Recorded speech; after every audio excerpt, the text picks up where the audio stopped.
ينضم إلينا من ريف اللاذقية الناشط الإعلامي محمد الحسن. أخي محمد يعطيك العافية. الله يعافيك يا أخي. إذا مجزرة مروعة بلغت حصيلة الشهداء فيها 50 شهيدا حتى هذه اللحظة.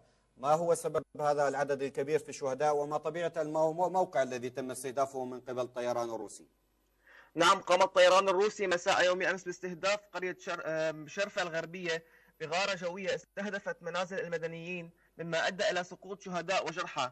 وبعد الغارة سارع الدفاع المدني وفرق الإسعاف وعدد من المجاهدين والقادة إلى مكان الغارة لانتشال الشهداء من تحت الأنقاض.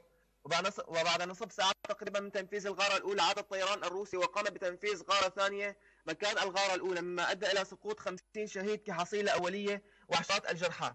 نعم، ارتقى ثلة من الشهداء من قادة وعناصر الفرقة الأولى الساحلية، وهم أبو رمضان والنقيب وسيم زمو والعراور أحد قيادي في لواء العاصفة. نعم، ريف اللاذقية اليتيم المخذول قد زف يوم أمس عدد من خيرة شبابه وعدد من الأطفال والنساء. نعم، الإعلام لم يذكر أي خبر عن هذه المجزرة، وكأن ريف اللاذقية ليس موجود على الخارطة السورية. نعم، أما على الصعيد الميداني بدأ الطيران الحربي بالتحليق وكعادته فوق قرى جبل الأكراد، والمجاهدون يحاولون التصدي له بالرشاشات الثقيلة. نعم، اشتباكات متقطعة اليوم على محاور كفر دلبة والجب الأحمر، مترافقا مع قصف مدفعي بالمدفعية الثقيلة وقذائف الهاون وراجمات الصواريخ تستهدف محاور الاشتباك. نعم، مئات القذائف الصاروخية تسقط على المجاهدين يوميا في قلعة كفر دلبة، والمجاهدون صابرون وصامدون صمود أسطوري على الجبهات في ريف اللاذقية. نعم، هجمة شرسة جدا تشنها قوات النظام مدعومة بقوات من حزب الله اللبناني وقوات إيرانية وروسية.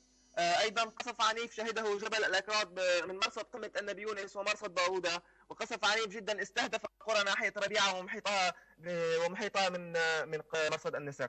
نعم أخي، لو تسمح لي ببعض من الوقت أريد أن أسألكم بالله، هل معركة الساحل صعبة أم هي حرب استنزاف أم أن الساحل مباع؟ لعبة دولية كبيرة جدا تحاك ضد الساحل السوري. تحاول الدول المساندة للنظام والدول التي تسمى بين قوسين الدول الصديقة لسوريا بشتى الوسائل لإقامة الدولة العلوية تحت مسمى حماية الأقليات، ويساعدها النظام بخنق أهل السنة في داخل المدينة والتضييق عليهم عن طريق الاعتقال والخطف.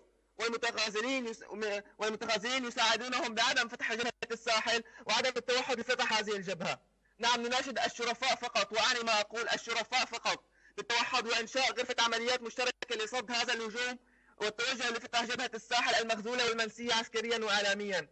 ونقسم بالله نقسم بالله نقسم بالله لن نسامح من خلال ساحلنا، والأيام دول يوم بيوم. نعم، اللاذقية قد قدمت مئات الشباب لجميع المناطق في سوريا، والآن لا أحد يسمع حتى صراخنا. نعم أخي محمد، طبعا الغارات في أي ساعة من ليلة أمس تم استهداف البلدة؟ نعم، تم استهدافها مساء يوم أمس في حوالي الساعة 10 مساء. 10 مساء، يعني الطيران الاحتلال الروسي حتى في ساعات الليل يقوم بشن غارات جوية ليس في النهار فقط. نعم، الطيران الروسي لا يفارق أجواء سماء ريف اللاذقية بالتحريق واستهداف المنازل المدنيين والمجاهدين حتى في أوقات المتأخرة من الليل.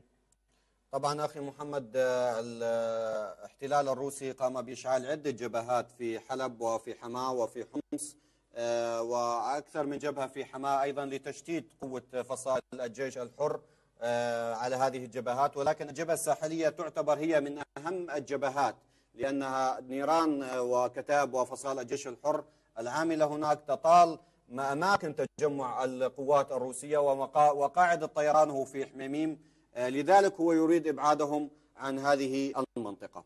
كان معي من ريف اللاذقية الناشط الإعلامي محمد الحسن. شكرا جزيلا لك أخي محمد.